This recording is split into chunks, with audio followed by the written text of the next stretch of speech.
رسول الله حبيب الله نبي الله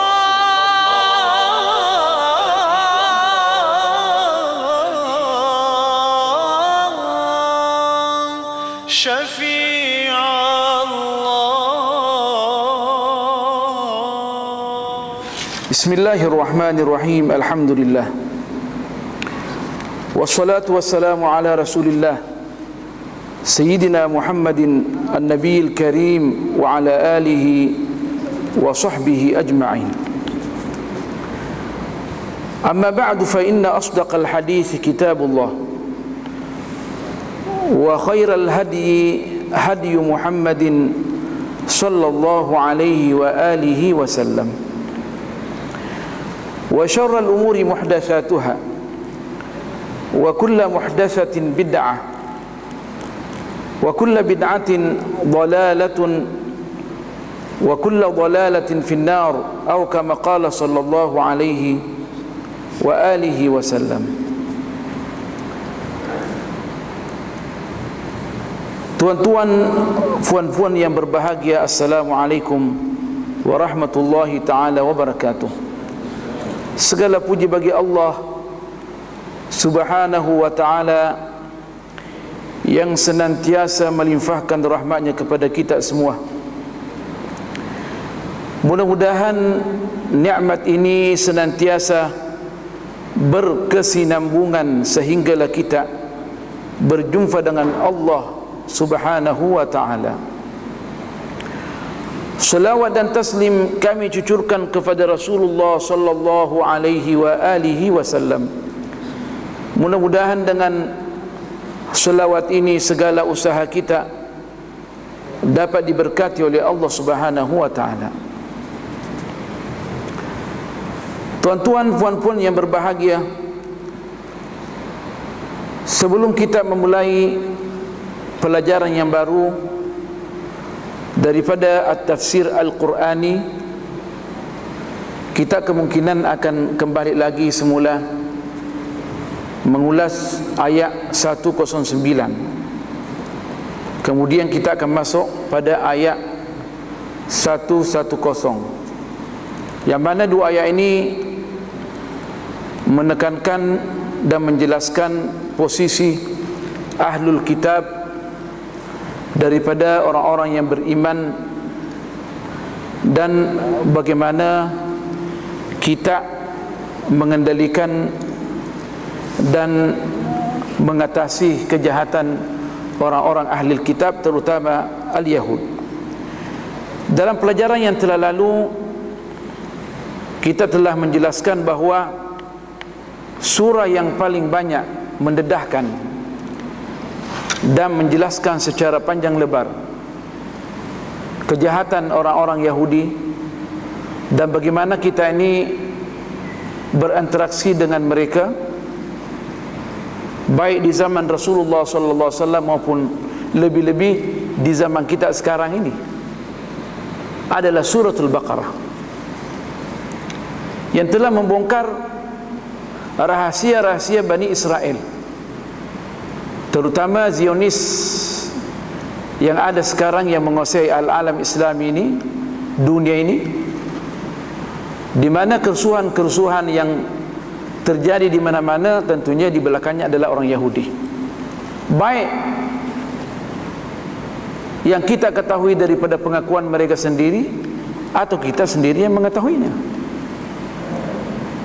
Al-alam Islami sekarang di mana-mana diadu domba, diusahakan supaya mereka tidak mengamalkan apa yang terdapat di dalam Al-Quran was Sunnah.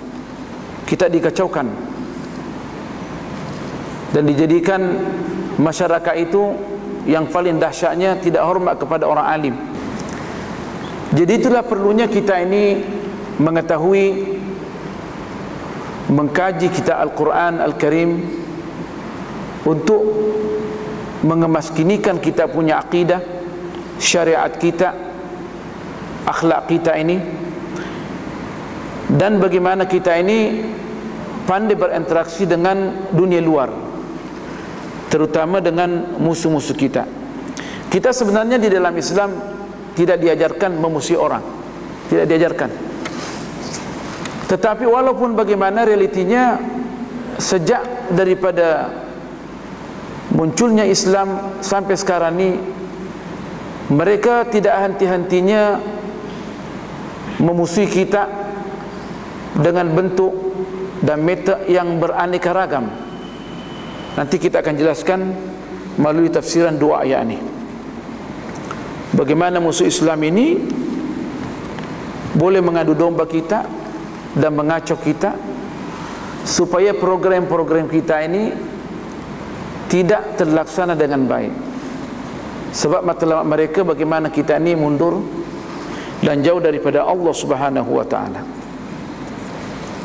Ingat tuan-tuan puan-puan, tidak ada agama yang tepat dan sah seperti mana Islam. Kita dulu berkuasa menguasai dunia ini, bahkan menguasai alam barat, karena kita mengetahui Al-Quranul Karim. Kenapa? Karena kita punya Al-Quran ini adalah kitab yang paling tepat. Kita maju karena kita berpegang teguh dengan Al-Quran. Barat mundur karena mereka berpegang teguh dengan kitab-kitab mereka, terutama Injil, sampai di zaman Renaissance, abad ke-7 ke tu, abad ke-7 Hijriah, tak berapa masih itu Renaissance itu, yakni Asrun Nahdah. Sehinggalah mereka melawan gereja, pembesar gereja, dan meninggalkan ajaran Injil. Barulah mereka boleh muncul. Dan setelah mereka belajar dengan ulama-ulama Islam, terutamanya di Andalus, belajar tentang sains, belajar tentang kedokteran, ilmu-ilmu yang boleh mengembangkan mereka. Sehingga tercatat dalam sejarah mereka, kalau bukan kerana ulama Islam yang membuka peluang, terutama di Andalus, membuka universiti, peluang bagi mereka untuk belajar, mereka tidak akan maju sampai sekarang ni. Setelah itu mereka memerangi kita supaya kita ini mundur. Nah, bagaimana kita nak kembali untuk menguasai alam dunia ini supaya manusia semuanya senang lenang? Sebab selama Islam yang memerintah, semua manusia ini akan senang lenang, hidup damai, tenteram, kita akan maju. Tentunya mereka tidak mau. Nah, ini cerita lain pula. Kita sekarang ini dalam kajian tafsir Suratul Baqarah ayat 109 yang berbunyi, kita baca balik, A'udzubillahi minasyaitonirrajim, Bismillahirrahmanirrahim. Wadda katsirun min ahlil kitabi law yaruddunakum ba'da imanikum kuffaran hasadan min 'indi anfusihim min ba'di ma tabayyana lahumul haqq. Wadda ini daripada al-mawaddah, kecintaan. Maksudnya orang-orang kebanyakan ahli kitab ini, terutama Yahudi, senang sangat, senang bermimpi di waktu siang, bermimpi di waktu malam, senang supaya kita ini dapat dikembalikan semula. Ini menceritakan daripada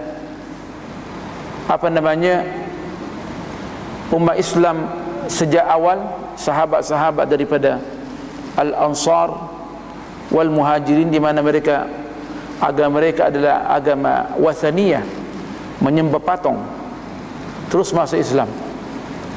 Mereka tak senang. Mereka mengimpikan supaya umat Islam ini yang sudah masuk Islam berpegang teguh dengan akidah yang kukuh, kembali semula setelah beriman kepada Allah dan Rasulnya, kembali semula menjadi kafir. Dengan usaha-usaha yang beraneka ragam sampai sekarang ni. Hasadan min indi anfusihim, kerana dengki yang muncul daripada hati yang tidak baik. hati yang tidak baik, yang kotor. Min ba'di ma tabayyana lahumul haq, setelah nampak bagi mereka bahwa umat Islam ni berada dalam posisi kebenaran. Sebab At-Taurat sebahagian sebelum dirubah lagi At-Taurat di zaman Rasulullah sallallahu alaihi wasallam tertulis bahawa agama yang akan datang pada akhir zaman ini pada waktu itu adalah agama yang dibawakan oleh akhir seorang nabi yang terakhir, namanya Muhammad atau Ahmad. Makanya mereka diperintahkan bila mana muncul di Jazirah Arabia, maka diperintahkan mereka untuk masuk Islam. Yahudi tahu agama Islam adalah agama yang paling benar. Nah, tapi setelah mereka mengetahui, nampak bagi mereka Rasulullah sallallahu alaihi wasallam itu bukan daripada golongan mereka, bahkan daripada golongan orang Arab, maka mereka menghapuskan lagi At-Taurat dan begitu pula Injil. At-Taurat wal Injil ini perubahan yang ada, yang merubah adalah orang Yahudi sendiri. Nah, bila mana mereka tak senang dengan gagasan yang terdapat di dalam At-Taurat dan Injil yang datang daripada Allah Subhanahu wa taala yang sebenarnya, mereka rubah lagi untuk mengikuti hawa nafsu mereka. Min ba'di ma tabayyana lahumul haqq. Ada orang hasad saja, dia mengharapkan nikmat yang ada pada saudaranya atau orang lain supaya hilang. Tapi Yahudi tak, dan puak-puak Yahudi tak. Daripada orang Kristian yang membantu orang Yahudi sekarang ni atau yang lainnya, mereka bukan hanya hasad saja, tapi mereka berusaha dengan semampu mungkin untuk menyesatkan kita. Coba tengok gerakan kristenisasi yang dilancarkan oleh Persatuan Gereja Dunia, di belakangnya siapa? Nah, dan dana yang dikeluarkan merupakan dana yang terbesar untuk menyesatkan umat Islam, difokuskan umat Islam, masuk di perkampungan-perkampungan, mencari orang-orang yang fakir miskin, diberikan bantuan, baik melalui bantuan ekonomi, perobatan, sistem pendidikan, apa saja, supaya mereka boleh masuk Kristian. Harapan orang Yahudi, kalau keluar daripada Islam, kita boleh kuasai mereka, kita boleh jajah mereka. Atau dengan cara sekarang ni, memberikan scholarship kepada anak-anak kita, memilih anak-anak kita yang paling hebat, dia punya IQ yang tinggi, disekolahkan di barat, terutama dalam pengajian-pengajian Islam atau undang-undang. Jarang sekali mereka mau memberikan scholarship dalam jurusan-jurusan yang hebat seperti perubatan dan teknologi. Jangan bermimpi. Kalau ada di antara orang-orang Islam yang hebat dalam bidang ini, tentunya mereka akan dipegang supaya kerja dengan mereka. Itu sejarah yang membuktikan. Kenapa? Supaya mereka bila mana kembali kepada negara Islam, mereka sendiri yang boleh menjadi musuh Islam, menantang umat Islam, menantang Al-Quran, menantang As-Sunnah, menantang pelaksanaan hudud. Saya mengatakan pelaksanaan hudud ini adalah menjadikan kita terlambat dan menjadikan kita ini dianggap sebagai manusia sama dengan binatang buas. Padahal tak demikian. Tak demikian. 13 abad umat Islam melaksanakan hukum hudud, di mana pelaksanaan ini membuktikan kepada sejarah, baik sejarah kita atau sejarah mereka, bahawa hukum hudud ini datang untuk mendidik masyarakat dan untuk menjaga hak asasi manusia, baik orang Islam maupun yang bukan Islam. Nah, sebab undang-undang di dalam Islam ini diletakkan bukan untuk membuktikan bahawa Allah itu dendam terhadap hambanya, nah, tetapi untuk membuktikan bahawa Allah sangat kasih kepada kita supaya kita ini hidup rukun dan damai antara kita dengan saudara kita Islam atau saudara yang semanusiawi dengan kita, semanusiawi. Karena kalau kita mencuri hak dan harta jiran kita, meskipun bukan daripada umat Islam, selama sabit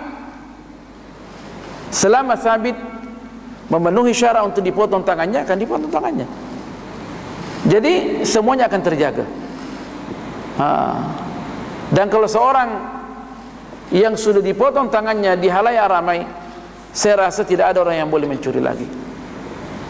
Kita masuk masjid, tinggalkan kereta tak kunci, tidak ada orang yang boleh mengambil barang-barang kita. Kenapa? Karena manusia sudah terdidik. Sudah terdidik. Dan ini sudah dibuktikan mengikut sejarah at-tasyri' al-islami. Kita boleh hitung sejak daripada turunnya Al-Quran sampai sekarang ni, hanya beberapa orang saja yang dipotong tangannya. Tetapi jarima-jarima yang terjadi di dunia ini kerana tidak melaksanakan undang-undang Islam, perampokan, pencurian, pembunuhan, ditinggalkan saja gitu, menjadikan kita sekarang ini tidak aman. Orang mencuri sudah berkali-kali, merampok bank, tapi boleh lagi bebas daripada sanksi hukum kerana mempunyai peguam-peguam yang luar biasa. Tapi di dalam Islam tak demikian. Selama dia sabit, maka mesti kena sanksi hukum, kerana undang-undang Islam tak membezakan masyarakat yang ada dalam satu negara, daripada tukang sapu sehingga khalifah yang tertinggi di sisi Allah adalah semuanya sama. Tapi undang-undang dunia membezakan. Undang-undang hanya dilaksanakan atas orang-orang yang lemah saja. Hanya orang-orang yang lemah saja. Tapi undang-undang Islam tak. Sebab yang meletakkan, yang menurunkan adalah Allah yang telah menciptakan kita. Allah yang telah menciptakan kita, tak membezakan siapa dia orangnya, tukang sapu ke, seorang khalifah ke. Sehingga Rasulullah sebagaimana kita banyak menyebutkannya dalam hadis yang sahih, seorang Rasulullah sebagai pembesar negara, dia mengatakan kepada masyarakat, "Lau anna Fatimah," seandainya Fatimah itu anak paling disayangi oleh Rasulullah SAW dan disayangi oleh Allah Subhanahu wa ta'ala, Sayyidatun Nisa'il Alamin, penghulu segala wanita-wanita yang saleh, yang rabbani. Lau anna Fatimah, seandainya Fatimah binta Muhammadin, anak Muhammad. Coba tengok dalam hukum Rasulullah tak membezakan. Namanya sendiri katakan binta Muhammadin. Dia tak mengatakan lau anna Fatimah binta Rasulillah, ya kan? Satu penghormatan yang tinggi, tak disebutkan namanya tanpa lakab. Lau anna Fatimah binta Muhammadin, maksudnya kita sama semua. Dalam undang-undang Allah kita sama semua. Lau anna Fatimah binta Muhammadin, seandainya Fatimah anak Muhammad, seperti mengatakan binta rasulikum, ya? Tak mengatakan demikian. So ini dalam pelaksanaan undang-undang semua sama. Lau anna Fatimah binta Muhammadin, disebutkan namanya. Dan dia mengatakan lau anna Fatimah binta sayyidikum wa habibikum wa habibur rahman, tak ada. Kerana dalam masalah undang-undang semuanya sama.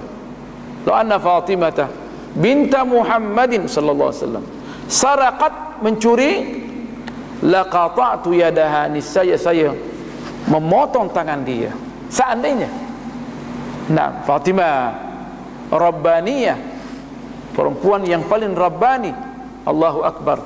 Tapi walaupun bagaimana Rasulullah SAW cintanya, kalau seandainya terjadi, Rasulullah akan laksanakan. Dalam pelaksanaan hukum tidak ada namanya pilih kasih. Sebab itu daripada Allah Subhanahu wa ta'ala. Karena kalau tidak dilaksanakan di dunia ini, akan dilaksanakan di akhirat lebih gawat lagi.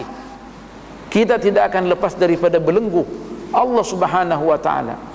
Kita diuji di dunia ini, mesti laksanakan undang-undang Allah Subhanahu wa taala. Karena barang siapa yang mengingkari dan beriktikad tentang satu keputusan yang datang daripada Allah Subhanahu wa taala, maka dia keluar daripada Islam otomatik.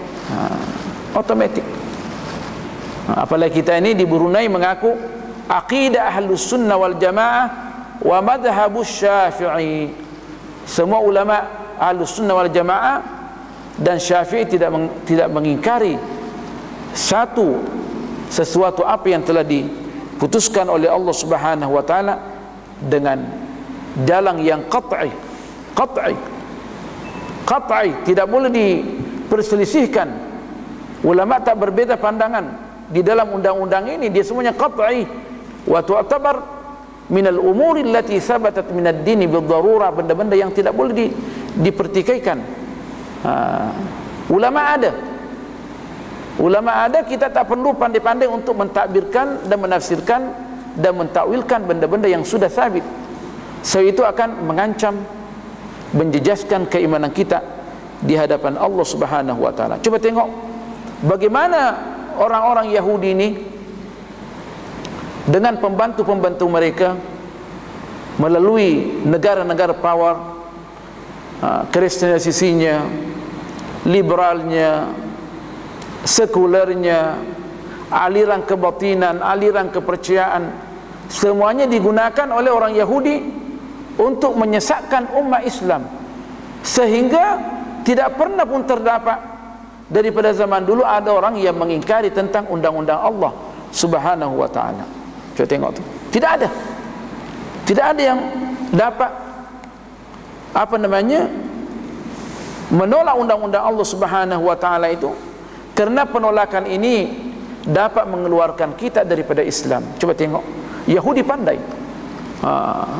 Dia tidak boleh merosakkan akidah kita secara keseluruhan. Dia akan cari kelemahan kita. Di mana kelemahan dia? Nah, dia kaji semua. Dia tahu, orang Yahudi tahu Indonesia umat Islam berapa orang, Islamnya kuat di mana. Di Malaysia Islamnya berapa banyak, dari segi mana kuat, ekonomi ke, masyarakat ke, politik. Dia kan dikaji belaka semua. Brunei, Mesir, semua dikaji. Alam Islami diletakkan. Tiap-tiap hari mereka mengadakan satu perjumpaan nak menceritakan tentang al-alam Islami. Gereja-gereja mereka punya konferensi hanya menceritakan tentang kedudukan al-alam Islami. Kedudukan al-alam Islami. Sila buka internet. Siapa di antara orang alim yang berani menyentuh tentang gerakan mereka akan dihabiskan dengan cara yang mereka ketahui. Tapi kita tidak takut, sebab memang kita ini mau mati syahid. Kita minta suatu sujud, Allahumma atina afdala mimma tu'ti ibadaka as-salihin wa amitna ala dinika syuhada wa anta radin anna. Berilah kepada kami apa yang lebih baik daripada apa yang kau telah anugerahkan kepada hamba-hambamu yang saleh, dan matikanlah kami semua di jalan mati syahid dalam keadaan kau reda terhadap kami. Itu yang kami minta. Itu yang kami minta. Supaya kita ini mati syahid dan diridhai oleh Allah Subhanahu wa taala. Dan tidak mungkin kita ini akan meninggal dunia selagi Allah sudah putuskan. Tidak akan mungkin. Sebab idza jaa ajaluhum la yastakhiruna sa'atan wa la yastaqdimun. Manusia bila mana ajalnya sudah datang, tidak akan dipercepat ajalnya dan tidak akan diundurkan ajalnya. Jadi kita sebagai umat Islam ini mesti berusaha keras untuk membela agama kita. Berusaha keras membela agama kita supaya kita mati di jalan Islam. Ingat tu. Dan ingat, kebanyakan umat Rasulullah sallallahu alaihi wasallam Ia meninggal dunia dalam keadaan syahid meninggal di tempat tidur. Karena mereka senantiasa mengkhayal, minta kepada Allah supaya mati dalam keadaan syahid. Dan anehnya, musuh-musuh Islam terutama Yahudi ini, yang kita sekarang baca sifat-sifat dia dalam suratul Baqarah, terutama dalam ayat 1.9. Anehnya, orang Yahudi ini berusaha untuk merubah kita punya sistem pendidikan. Pertama-tama yang dia tekankan supaya al-jihadu fi sabilillah dihapuskan. Tidak namanya berjihad di jalan Allah. Itu dihapuskan tuh. Ayat-ayat yang berjihad memang akan dihapuskan.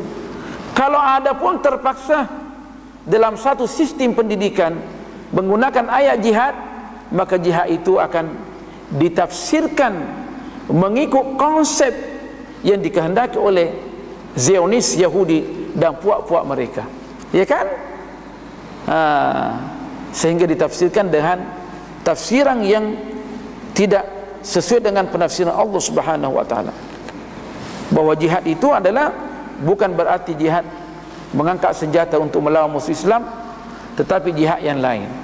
Di dalam Al-Quran, selama jihad itu disebutkan secara mutlak, tidak ada dia punya dalil yang lain untuk mentakwilkannya bahwa dia bukan jihad. Jihad artinya jihad yang lain itu adalah dimaksudkan adalah jihad untuk melawan musuh Islam.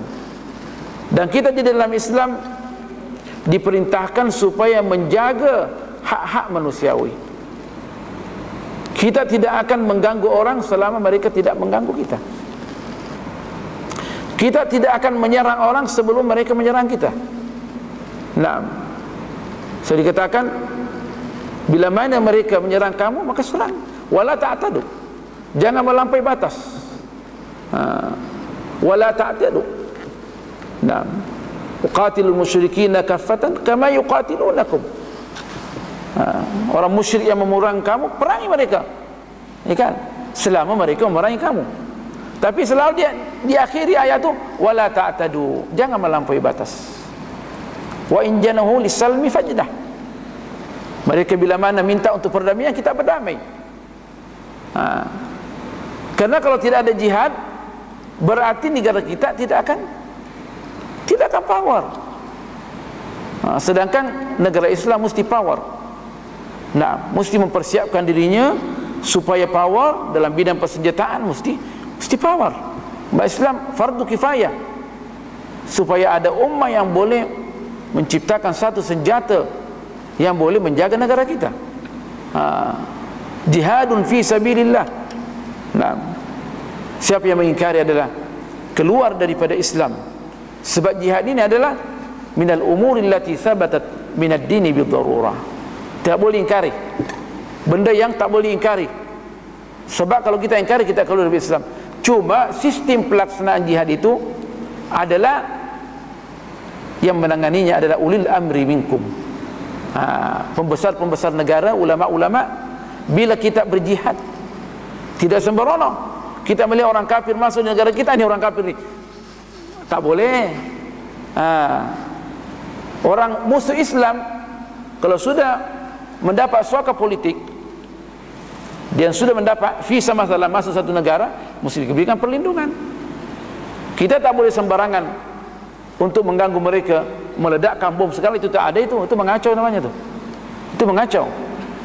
Sebab selama negara sudah memberikan perlindungan, kita tak boleh kacau, berarti kita melawan negara. Nah, sedang kita disuruh tunduk kepada pembesar-pembesar Islam selama mereka taat kepada Allah Subhanahu wa taala. Itu bukan urusan kita. Islam ini cantik. Kenapa tidak cantik? Karena kita tak mengkaji Islam. Dan kalau kita pun tahu, kadang tahu melalui orang-orang yang tidak bertanggung jawab di dalam Islam. Islam ini cantik. Islam bukan datang untuk mengazab umatnya, tetapi Islam datang untuk mendidik umatnya ke arah yang paling baik demi kesejahteraan manusia di dunia dan di akhirat. Ingat tuh, kita kembali bahwa Yahudi ini ahlul kitab, al-Yahud wan Nasara. Al-Yahud wan Nasara tiap-tiap hari mereka berusaha untuk mengeluarkan kita daripada Islam, biar kita murtad. Kalau kita buka internet, semua ada tuh. Dalam website Islam sendiri, kalau kita tekan, ada juga mereka datang tuh suruh klik here, supaya kita dilalaikan daripada Allah Subhanahu wa taala untuk masuk di website mereka, supaya anak muda kita ini dirosakkan akidahnya dan dirosakkan akhlaknya. Iya kan? Kita klik sendiri website Islam, mereka ada juga mengganggu. Kadang kita tengok Syekh Sya'rawi yang memberikan syarahan, ditengok gambar-gambar di sampingnya, tidak sesuai. Siapa yang meletakkan itu adalah musuh-musuh Islam. Ulama-ulama besar yang memberikan pelajaran kadang di internet, melalui YouTube, ada juga di situ dia masukkan benda-benda yang kotor. Kenapa? Karena mereka tidak senang kita ini berpegang teguh dengan Islam. Hasadan min indi anfusihim, mereka dengki yang muncul daripada hati mereka yang jahat dan jelek. Min indi anfusihim min ba'di ma tabayyana lahumul haq. Apa mereka tidak tahu? Tidak tahu. Yang paling tahu bahwa kita ini benar Yahudi. Mereka tahu bahwa kita ini berada dalam agama yang paling benar, dan mereka berada dalam agama yang palsu. Mereka tahu. Makanya bila mana ahlul kitab ini, baik Yahudi maupun Nasara, bila mana mengkaji dengan penuh keikhlasan tentang kitab mereka, dengan penuh keikhlasan, mesti mereka akan masuk Islam. Jelas. Sebab Taurat Injil, nas-nasnya, teksnya tabrakan semua. Sekali mengatakan Allah Tuhan yang Maha Esa, sekali mengatakan Uzair anak Allah, yang mana satu? Sekali mengatakan yang paling patut disembah Allah dalam Injil, sekali mengatakan Tuhan itu tiga, yang mana satu? Jadi kalau kita mendengarkan orang-orang yang pakar dalam Injil atau Torah, kebanyakan Injil Kristen ini masuk Islam, pastor. Kenapa masuk Islam? Karena mereka telah mengkaji dengan ikhlas apa yang terdapat di dalam Injil. Semuanya tabrakan, nasnya yang di Injil tabrakan semua. Kenapa mereka masih berpegang teguh? Karena hanya mereka baca begitu saja. Dan juga mereka sudah dibayar. Pembesar-pembesar gereja gajinya berapa? Mereka kalau mau daripada negara ke negara lain, mereka tak perlu beli tiket, semuanya first class. Itu kan persatuan gereja, kalau seandainya ada mereka nak pergi ke sini, itu mereka terus dapat first class. Keuangan gereja internasional yang bayar ni, masuk di hotel orang biasa. Siapa yang cerita tu bukan saya, mereka yang cerita dalam internet. Nah, mereka yang cerita, bukan kita yang cerita, mereka yang cerita. Nah, bagaimana nak menyesatkan umat Islam? Nah, yang paling difokuskan sistem pendidikan umat Islam ni nak dirubah juga. Makanya paling runsing mereka kalau kita nak menjadikan bahasa Arab itu sebagai subjek utama dalam satu negara, dia paling runsing. Sebab bahasa Arab ini merupakan satu-satunya jalan untuk mengenal agama kita dengan tepat. Sebab Al-Quran diturunkan dengan bilisanin Arabin mubin, dengan bahasa Arab yang jelas-jelas, kemas. Jadi kalau kita tahu bahasa Arab, berarti kita akan mengetahui Islam dengan betul. Makanya mereka juga berusaha membuat kamus bahasa Arab, supaya asal usul bahasa Arab itu dibelokkan, seperti kamus Al-Munjid yang disusun oleh seorang Kristen Lubnan. Ya kan? Ada beberapa istilah yang berkaitan dengan nas-nas Al-Quran, dia putar belikkan. Makanya seorang ahli Mesir dalam pakar bahasa, namanya Al-Ustaz Abdul Salam Harun, dalam satu jilid yang besar, dia bongkar kembali dan dia memperbaiki dan dia menjelaskan kesalahan-kesalahan daripada kamus Al-Munjid. Kamus Al-Munjid ini waktu saya di Indon, orang banggakan, orang-orang yang di pondok, kamus Munjid besar kan. Sehingga orang yang membawa kamus munjid, dia enggak alim besar. Kamus apa itu munjid? Dia enggak, dia pelajar yang terhebat kamus munjid, dan dibaca. Padahal kamus munjid ini adalah merupakan kamus Arab-Arab yang mana diperuntukkan kalau seandainya umat Islam membaca kamus itu, dia boleh memutarbalikkan kenyataan di dalam Al-Quran dan As-Sunnah. Saya tak tahu apakah kamus munjid sudah diterjemahkan. Tapi kita alhamdulillah di dalam Islam, kamus modern pun yang ada seperti Al-Mu'jamul Wajiz, Al-Mu'jamul Wasit, Al-Mu'jamul Kabir. 3 bentuk kamus ni yang disusun oleh lembaga bahasa Mesir cukup memadai untuk kita pakai untuk mengetahui nas-nas Al-Quran wa sunnatin nabawiyah. Tak tahu mereka tidak tidur dalam hal ini. Maka banyak lagi kamus-kamus yang mereka bikin, kamus Arab Inggris, Inggris Arab, ya kan, untuk mengacaukan kita punya ini dasar pemikiran. Sebab dasar pemikiran kita ini adalah tertakluk bagaimana kita boleh mencerna bahasa Arab dengan baik. Kalau kita tidak tahu bahasa Arab dengan baik, matilah kita. Contohnya Suratul Ikhlas yang berbunyi Qul huwallahu ahad, ya kan? Katakanlah hai Nabi yang mulia bahwa Allah itu yang maha esa, ahad. Kamus yang mereka bikin, dia mengatakan kata-kata ahad adalah merupakan daripada ismu tafdil. Ahad maksudnya yang lebih esa. Diberikan keterangan di sampingnya. Ini menunjukkan bahwa ada juga yang esa, ya kan? Maksudnya siapa itu kira-kira? Maksudnya seperti Yesus, ya kan? Sehingga mereka masuk di kampung-kampung menjelaskan benda ini. Coba tengok orang Kristen di Indonesia, itu di mana-mana negara Islam.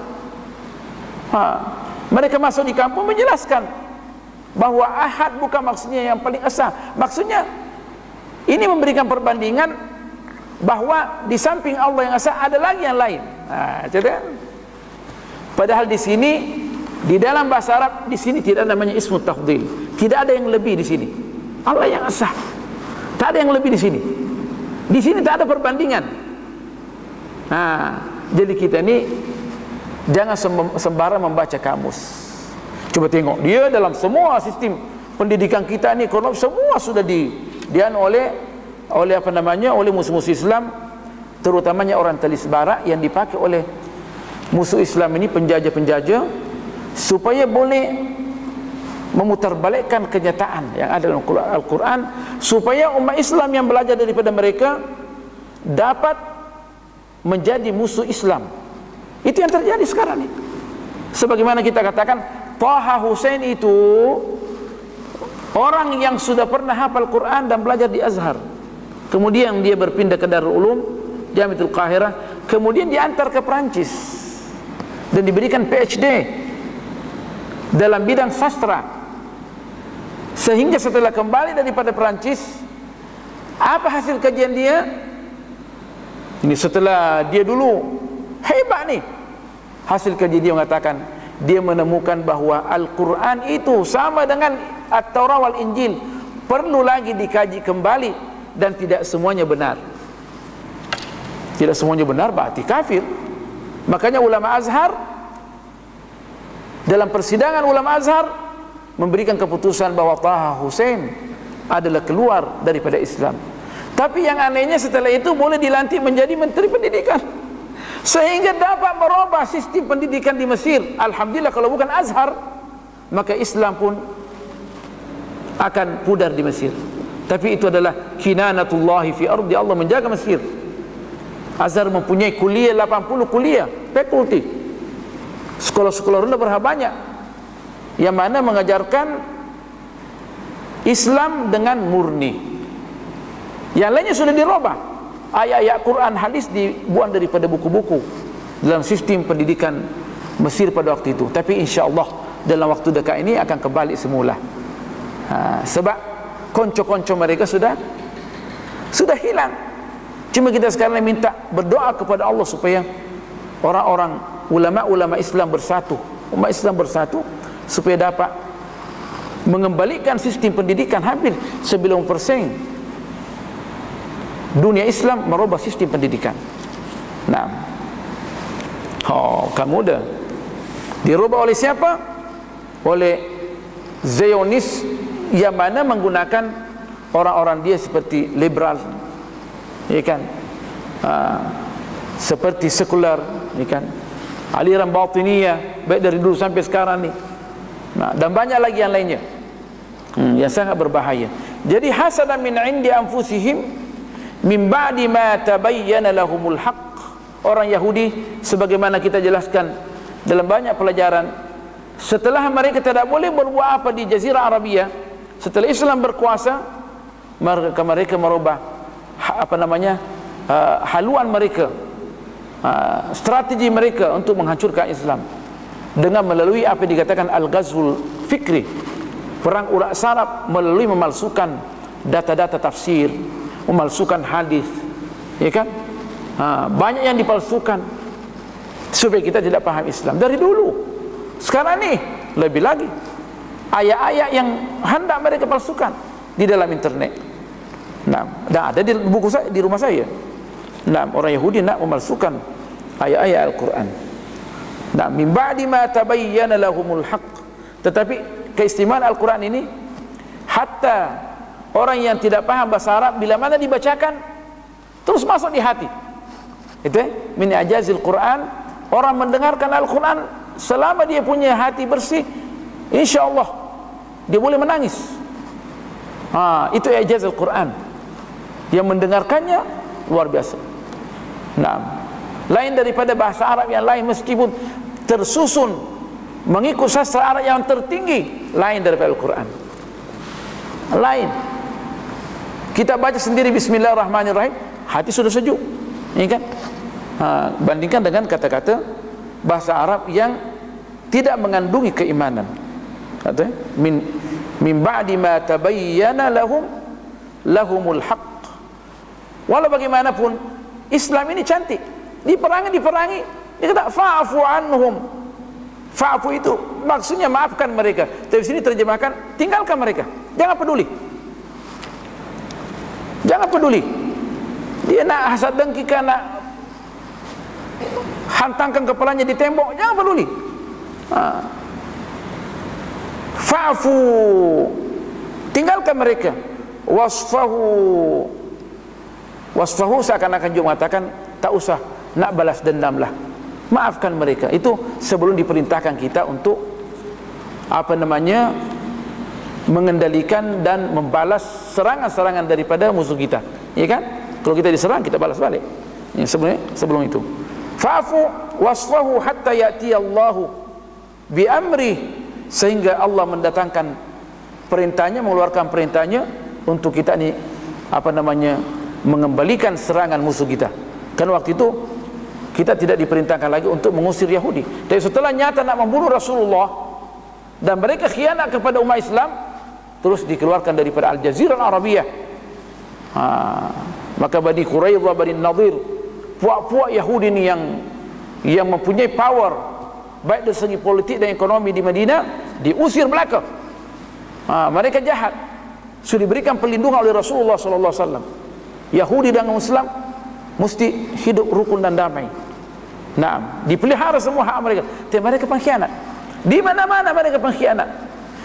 Anehnya dalam sejarah mereka membuktikan bahwa orang Yahudi tidak pernah hidup stabil seperti mana mereka hidup dalam lindungan negara Islam. Di Andalus sebelum Islam masuk, mereka diinjak-injak. Setelah masuk Islam, mereka hidup senang lenang. Tapi siapa yang memberikan peluang supaya musuh Islam boleh menyembeli umat Islam? Orang Yahudi juga. Dengan kebodohan daripada pembesar-pembesar Islam pada waktu itu. Semuanya nak merampas kerajaan, ya kan? Semua nak merampas kerajaan. Itulah kacau.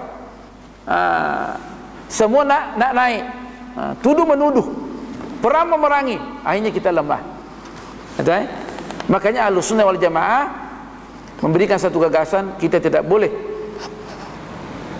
menggulingkan satu kerajaan Islam meskipun pemerintahnya fasik. Al-Sunnah Jamaah Syairah, ya kan, sehingga nyata mereka punya pelanggaran. Makanya itu Al-Buti di Syria, dia punya jihad mengatakan kita tak boleh mengadakan perubahan yang keras dalam satu sistem ad-daulah, sebab dia punya mudarat lebih berat lagi. Sebab dia punya kaedah la tu'alajul mushkilatu bi mushkilatin mithliha aw akbar minha. Dia punya ijtihad, nah Allah maafkan dia. Kita dalam Islam tak sembrono, kemas, ya kan? Setiap orang nak menggulingkan, ya nanti datang lagi menggulingkan, kacau negara Islam, lemah. Andalus hilang. Allah, Andalus yang merupakan negara ilmu pengetahuan, habis. Wilayahnya Allahu Akbar, habis.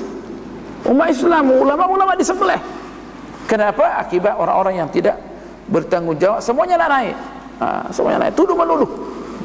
Las-las musuh Islam yang datang menguasai mereka. Maka kita ini tidak digalakkan supaya jangan kacau dalam satu negara. Nah, terutama bila mana pembesar negara sudah nak melaksanakan satu projek yang paling bagus, jangan diganggu. Sebab itu akan mengancam stabilisasi negara. Dia akan mengancam stabilisasi negara. Nah, kalau seandainya dalam satu negara hendak melaksanakan undang-undang Islam yang baik, jangan dikacau. Sebab mengacau adalah dosa besar, kita boleh keluar daripada Islam. Tapi begitulah Yahudi, dia akan mencari juga orang-orang Islam yang lemah keimanannya supaya diupah untuk memerangi umat Islam, memerangi umat Islam, memerangi Al-Quran wa Sunnah. Dicari juga dan diupah. Itu yang banyak yang terjadi di Arab Islami. La ilaha illallah. Dan berbahagialah kita ini kalau kita ini bukan orang upahan, ya kan? Berbahagialah kita ini. Alhamdulillah. Sokonlah kebenaran semampu mungkin dan janganlah menjadi orang-orang yang mengkhianati Islam dan pembesar-pembesar Islam. Sebab tempatnya di mana? Di neraka, wal iyadu billah. Sebab mereka ini dianggap adalah munafik. Wal munafiquna fi darkil asfali minan nar wal iyadu billah. Dan semua ini adalah konco-konco Yahudi, bukan saya bilang. Al-Quran mengatakan min ba'di ma hasada min indi anfusihim min ba'di ma tabayyana lahumul haqq fa'fu anhum fa'fu wasfahu hatta ya'ti Allahu bi amrih innallaha ala kulli syai'in qadir. Sesungguhnya Allah itu atas segala sesuatu maha qadir, maha berkuasa, maha mampu. Yang lemah boleh dijadikan kuat, yang kuat boleh dijadikan lemah. Biyadihil khairu kulluhu wa huwa ala kulli syai'in qadir. Segala kebaikan di tangan Allah dan dia berkuasa atas segala sesuatu. Jadi apa yang diminta, serahkanlah diri kita ini kepada Allah Subhanahu wa taala. Anehnya kita ini umat Islam, kita punya agama artinya agama yang senantiasa kita ini menyerahkan diri kepadanya. Islam artinya boleh dikatakan selamat. Islam artinya menyerahkan diri kepada Allah. Untuk apa? Supaya selamat. Kalau kita tidak menyerahkan diri kepada Allah, berarti kita bukan orang Islam.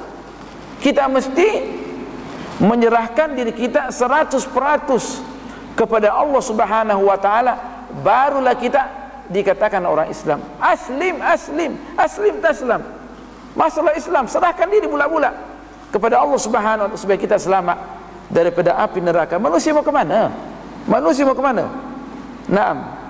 Manusia mau ke mana?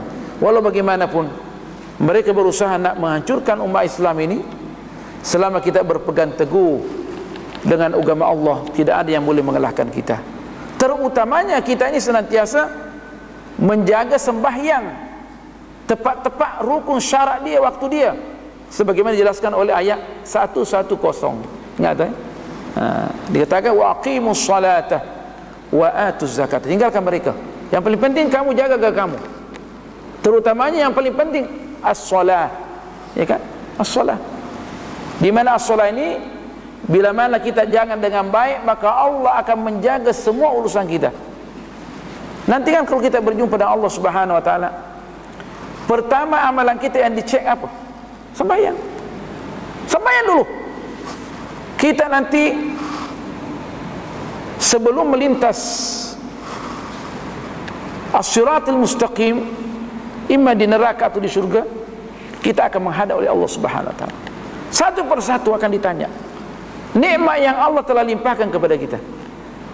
Tetapi bila mana ditemukan sembahyang kita itu tepat pelaksanaannya, rukun-rukun dia semuanya dilaksanakan pada waktu secara berjamaah, insyaallah kita akan selamat. Maka dikatakan sini wa aqimus salata, tegakkanlah sembahyang. Sebab apa sembahyang ini terutama di masjid dapat membentuk kehidupan bertoleransi yang kuat. Sudah diteliti dalam ilmu nafs orang putih, kenapa di dalam Islam ini digalakkan sembahyang jemaah sehingga dikatakan boleh saja tidak sah sembahyang sendiri, sehingga kita di dalam mazhab Syafi'i dianggap fardu sunnatul muakkadah, hampir wajib, sunnatul muakkadah. Menurut Imam Ahmad bin Hanbal adalah wajib sembahyang jemaah, sehingga dianggap boleh tidak sah. Kenapa tuh rahasia? Apa rahasianya? Orang putih ada yang mengkaji, dia bilang manusia ini mempunyai tenaga elektrik. Tenaga elektrik yang ada sama manusia ini, bila mana mereka tidak saling berdempetan, maka dia punya tenaga elektrik tidak akan normal. Jadi kita berapa kali kita berdempetan? 5 kali. Kita punya tenaga elektrik akan normal. Salah satu sama yang punya tenaga elektrik, punya cahaya ya. Subhanallah, kita ini punya cahaya. Kalau kita berjumpa, semua orang menyempurnakan yang lain dengan cahaya yang ada sama kita nih. Coba tengok langkah-langkah kita ke masjid, akan dimaafkan dosa-dosa kita. Sekali melangkah akan dihapuskan dosa kita, diangkat derajat kita, digandakan pahala kita. Itu sekali melangkah saja. Bagaimana kalau dia melangkah daripada jauh, dengan menggunakan kereta yang halal, bukan daripada bank riba, ya kan? Pakai Lexus lagi, sekali berputar, ya kan? Dia pakai masalah apa namanya, Pajero yang besar, di kereta 210 berkeliling, 210, 500, 1000, berapa kira-kira itu di sisi Allah Subhanahu wa taala? Sekali berputar dia punya dia punya tayar, berapa kira-kira dia punya pahala tuh? Banyak tuh. Selama dia punya hati dia ikhlas, tidak berbangga, tengok orang yang jalan kaki, ya kan, memperkecilkan orang, dan sumber dia punya harta baik, bukan daripada haram, ya kan, semuanya bersih, dikeluarkan zakatnya, bukan daripada riba, insyaallah pahalanya tinggi. Tengoklah. Itu baru berjalan. Bagaimana kalau sudah masuk di masjid, berdoa lagi supaya dibukakan pintu cahayanya, pintu cahaya oleh Allah Subhanahu wa taala, dan dimaafkan dosanya. Ya kan? Suruh kita berselawat kepada Rasulullah supaya diberikan cahaya pada semua langkah-langkah dia, mata dia. Itu doakan. Berikanlah cahaya pada mata aku ya Allah, kepala aku ya, lisan ya Allah, jadikanlah aku cahaya. Karena kita memang umat Islam ini, kalau kita kembali kepada agama fitrah, kita ini adalah cahaya. Kita ini cahaya. Kan manusia asal usulnya daripada dua, daripada nurun khalaqahullah khususan lihadal insan, cahaya yang luar biasa mengalahkan cahaya malaikat, sehingga dikatakan kalau kita menjaga cahaya kita ini, kita sembahyang boleh melihat malakutis samawati wal ard, kekuasaan Allah di langit dan bumi kita boleh tengok. Kita boleh tengok tembus surga. Kalau bukan dosa yang ada sama kita, kita tengok. Makanya ada wali-wali boleh menengok terus bidadari. Alas, tak mau, nak sembahyang saja. Mau sembahyang saja. Dia mengimpikan bidadari yang menunggu dia. Itu bukan satu cerita yang kosong. Baca buku tentang buah ar-raqaiq, baca Ihya'ul-Ulumuddin, baca yang lain, Hadil Arwah ila Biladil Afrali Ibn Qayyim Al-Jauziyah. Baca tu. Kita baca satu lembar, kemungkinan akan sujud saja. Waktu kita baca buku kita tu, kita seakan-akan membayangkan syurga. Lepas tutup, tengok semuanya habis cerita. Hebat ni, sembahyang ni luar biasa. Nak menjelaskan tentang fadilat sembahyang. Orang yang dijaga oleh Allah Subhanahu wa taala, menjaga sembahyang berarti dia menjaga cahaya dia. Sebab kita daripada cahaya Allah, sehingga para malaikat dan iblis pun disuruh sujud kepada Adam, disuruh sujud sungguh. Penghormatan kepada Sayyidina Adam yang diciptakan daripada tangan Allah melalui cahaya Allah Subhanahu wa taala. Cahaya yang Allah ciptakan untuk Adam AS yang mengalahkan cahaya malaikat. Kalau kita jaga, dikatakan kita lah yang paling mulia di dunia ini, mengalahkan malaikat. Dikatakan khairul bariyah. Orang yang beriman tunduk kepada Allah Subhanahu wa taala, khairul bariyah, makhluk yang paling mulia, mengalahkan malaikat. Tetapi ingat, kita punya unsur lain, yaitu unsur tanah. Unsur tanah ini dipenuhi dengan syahwat. Syahwat ini adalah mengembalikan manusia kepada dasar hayawan, binatang. Sehingga filosof Yunan menterjemahkan manusia ini hayawanun natik. Hayawan natik. Sama mereka tak percaya tentang ruh, tentang cahaya Allah. Sehingga filsafat Yunan, baiklah sekarang ni orang-orang putih, filsafat barat menterjemahkan manusia hayawanun natik, binatang yang boleh bercakap. Kita pula binatang. Iyalah memang. Kalau kita tidak mengontrol diri kita melalui cahaya Allah Subhanahu wa taala yang ada dalam tubuh kita ni, kita adalah binatang sebenarnya. Apa bedanya kita dengan binatang? Tak ada bedanya. Cuma boleh bercakap saja. Bahkan lebih dahsyat, karena binatang setelah meninggal dunia tidak tidak akan ditanya oleh Allah Subhanahu wa taala dan tidak akan diseksa. Habis cerita, mati habis cerita. Tapi manusia tak. Manusia akan ditanya. Makanya Al-Quran mengatakan kal an'ami, mereka yang tak tunduk kepada perintah Allah, kal an'ami, sama dengan binatang ternak. Bal hum adall, lebih sesat lagi daripada binatang ternak. Binatang ternak habis dipotong, makan daging dia, sedap-sedap, habis cerita. Tapi kita ni mau ke mana? Akan dihisab oleh Allah Subhanahu wa taala, in khairan fa khairun, bila mana baik, kan baik. In syarran fa syarrun, waliyadu billah, ila nari jahannam. Kenapa? Karena kita memang diperuntukkan untuk menjadi khalifatullah fil ard, khalifah Allah. Khalifah Allah maksudnya apa? Untuk melaksanakan perintah Allah mengikut kemampuan kita dan menjauhi segala larangannya. Khalifah Allah. Nah, tapi lain manusia ni memusuhi undang-undang Allah Subhanahu wa taala. Al-Quran kata apa? Hum kal an'am, mereka bagaikan binatang ternak.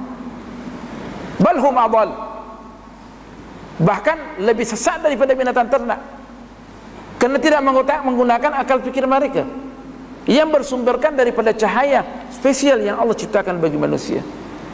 Kalau kita kembali kepada asal usul kita, alhamdulillah, melalui apa? Wa aqimus shalah, dirikanlah sembahyang.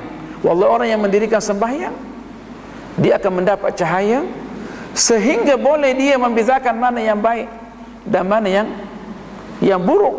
Tapi mestilah kita ni belajar bagaimana kita sembahyang, kerana sembahyang ini merupakan khulasatul ibadah kulliha, kesimpulan ibadah ada semua dalam sembahyang.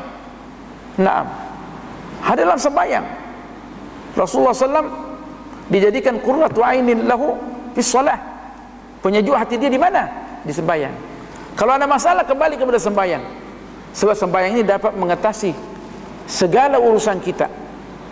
Dikatakan inna sholata tanha anil fahsya'i wal munkar, sembahyang ini akan mencegah kita ini daripada apa? Berbuat perbuatan keji, terutamanya zina, perbuatan keji, menzalimi orang, memerangi Allah. Inna lillahi wa inna ilaihi raji'un. Memerangi Allah. Siapa yang berani memerangi Allah, memerangi undang-undang Allah Subhanahu. Tapi orang yang sembahyang, selama sembahyang dia bermunafat bagi dia, dilaksanakan tepat-tepat mengikut rukun-rukun dia, syarat-syarat dia, adat-adat dia, dengan penuh khusyuk, dia akan takut kepada Allah, akan menciptakan satu cahaya yang boleh menerangi kehidupan dia, membezakan mana yang baik, mana yang buruk.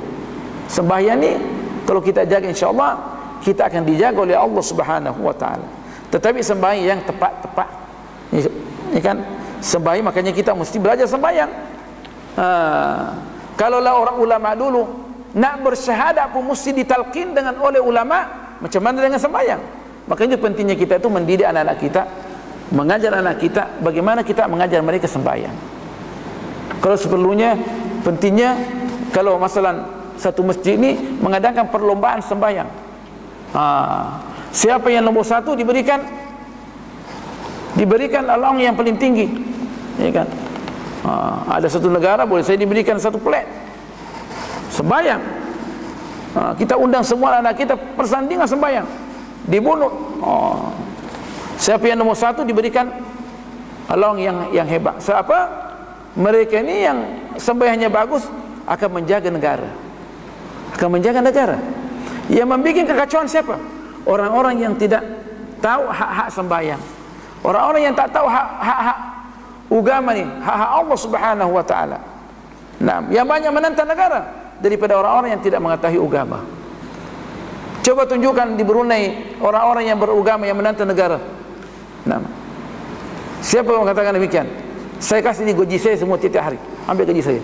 Tidak ada. Orang-orang yang tunduk kepada Allah tidak mungkin menentang kerajaan. Tetapi orang yang tidak tahu agama, itulah mereka yang sangat membahayakan. Kata free of charge, ambil terus.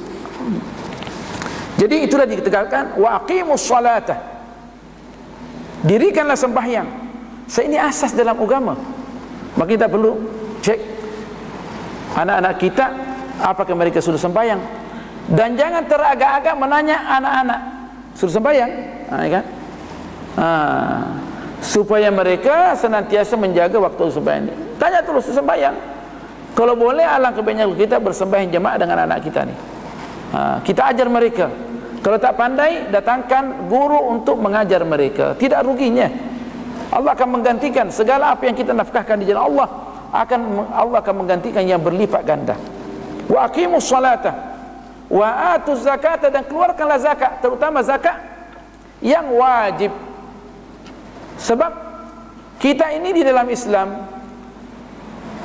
Allah Subhanahu wa taala menghendaki kehidupan kita ini bahagia di dunia dan di akhirat. Melalui keuangan masyarakat akan bahagia, ya kan?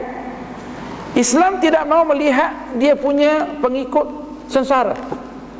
Makanya diminta kepada yang lebih kuat untuk menjaga, memelihara, membantu yang lemah. Yang lemah dari segi pendidikan, yang lemah dari segi ekonomi, yang lemah dari segi apapun. Disuruh kita nih membimbing umat Islam, mengajar umat Islam yang lemah, kita jadikan dia kuat. Coba tengok, wa atuz zakata, keluarkanlah zakat harta kamu. Yang wajib tidak ada pilihan, dan bagi-bagikanlah kepada orang yang berhak. Tapi al-alam Islami di bank dunia berapa bilion saya tak tahu zakat umat Islam yang ada di sana, disimpan di sana oleh negara-negara minyak, tidak dibagi. Umat Islam di Asia Tenggara, di Afrika mati kebuluran. Siapa yang bertanggung jawab kira-kira? Bukan cerita ni. Zakat yang ada di bank dunia macam mana dikeluarkan? Bila nak dikeluarkan? Budak-budak kita nak sambung sekolah yang pakin miskin, orang nak makan, janda yang tak ada yang menanganinya, semua diambil dari mana? Daripada harta zakat harta ni. Wallahi, seandainya zakat di dunia Islam ini dibagi dengan tepat, maka tidak ada seorang perempuan yang kita sebutkan amah yang meninggalkan negaranya, apalagi meninggalkan suaminya. Tidak mungkin. Sebab Islam sudah mengatasi semua keperluan perempuan. Tidak ada agama di dalam di dunia ini seperti mana Islam yang mengangkat tinggi martabat perempuan. Tidak ada. Semua dijaga. Bila mana dia tidak ada yang membiayai perempuan itu, ayahnya tidak ada, maka ditangani oleh adik-beradik. Tidak ditangani oleh beradik, tak ada adik-beradik, ditangani oleh bapak saudara. Tidak ada bapak saudara, ditangani oleh famili dia. Famili tidak ada, ditangani oleh negara. Ya kan? Ditangani oleh negara. Tapi kenapa perempuan kita itu kemana-mana? Perempuan Islam yang tidak teratur. Yang pertama, perempuan Islam di dunia ini yang tak teratur. Semestinya perempuan kita yang paling terhormat. Sampai ada yang menukar agama karena nak bekerja sama negara kafir. Tukar agama dulu. Kenapa? Nak ni? Mana wang zakat? Mana wang zakat? Semuanya akan ditanya oleh Allah Subhanahu wa taala. Itu hanya zakat wajib. Bagaimana zakat yang sunnah? Bagaimana semua sumbangan-sumbangan demi untuk berapa banyak muassasah di alam Islami untuk menolong fakir miskin, berapa banyak muassasah untuk menolong anak yatim. Mana keuangan itu? Mana keuangan itu nak mendidik umat Islam ni? Coba tengok.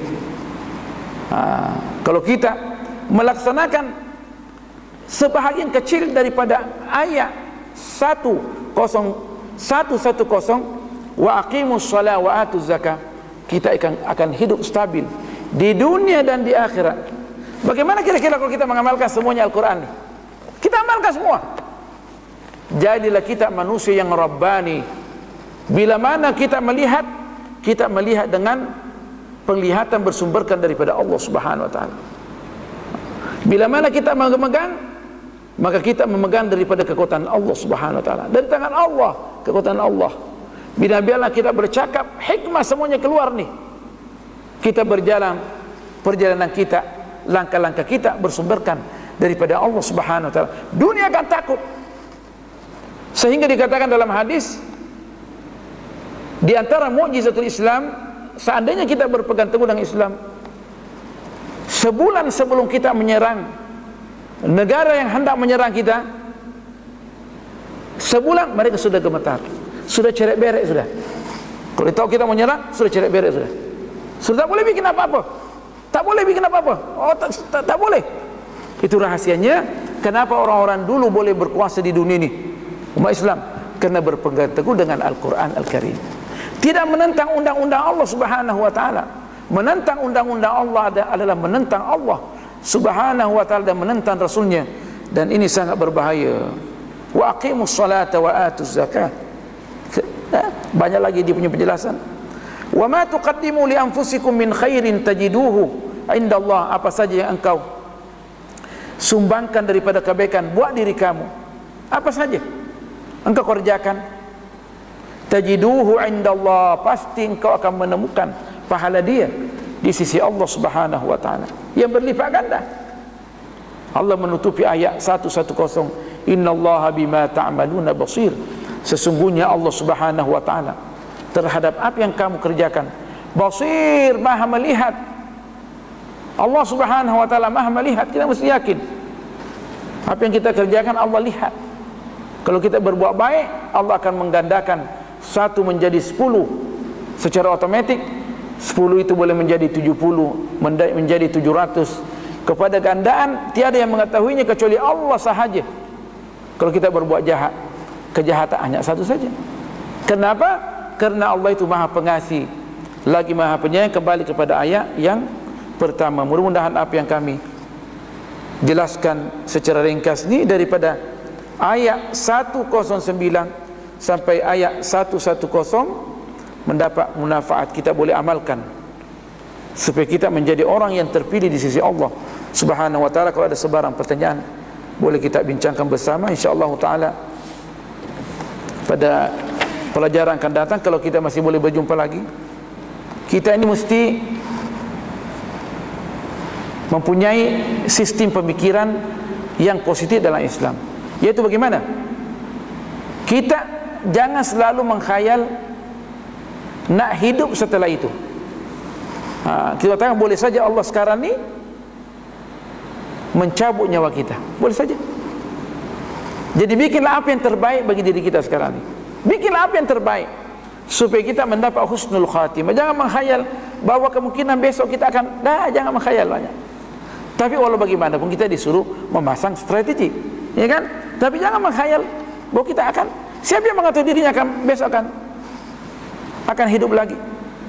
Kata salafus saleh, saya sebelum menoleh ke kanan, saya tidak yakin bahwa apakah saya boleh mau lagi ke kanan. Boleh saja sebelum itu menoleh Allah mencabut nyawa kita, ya kan? Nah, kita tak tahu. Jadi bikinlah yang terbaik bagi diri kita ini untuk masa depan kita di akhirat. Mudah-mudahan apa yang kita sampaikan ini dapat memberikan manfaat. Subhanakallah bihamdik, nasyhadu an la ilaha illa ant, nastaghfiruka wa natubu ilaik. Bismillahirrahmanirrahim. Wal 'asr innal insana lafi khusr illa alladhina amanu wa 'amilus shalihat wa tawasaw bil haqqi wa tawasaw bis sabr. Bismillahirrahmanirrahim. Alhamdulillahirabbil alamin. Wassalatu wassalamu ala asyrafil anbiya'i wal mursalin sayyidina Muhammadin النبي الكريم وعلى آله وصحبه أجمعين. اللهم علمنا ما ينفعنا وزدنا علما، فقهنا في الدين وعلمنا التأويل وحببنا إلى المسلمين، واجعل لنا لسان صدق في العالمين، وأعطنا أفضل مما تعطي عبادك الصالحين، وأمتنا على دينك شهداء وأنت راض عنا برحمتك يا أرحم الراحمين. واغفر لنا ولوالدينا ولآبائنا وأمهاتنا ومشايخنا ولمن له حق علينا، وفق أولادنا وأولاد المسلمين، وأنزل البركات والسكنات والنفحات على الحاضرين والحاضرات، واقض حوائجهم يا أرحم الراحمين. واحفظ هذه البلدة بروني دار السلام وسلطانها ووزراءه وسائر بلاد الإسلام، وصل اللهم على سيدنا محمد، والحمد لله رب العالمين. والسلام عليكم ورحمة الله تعالى وبركاته.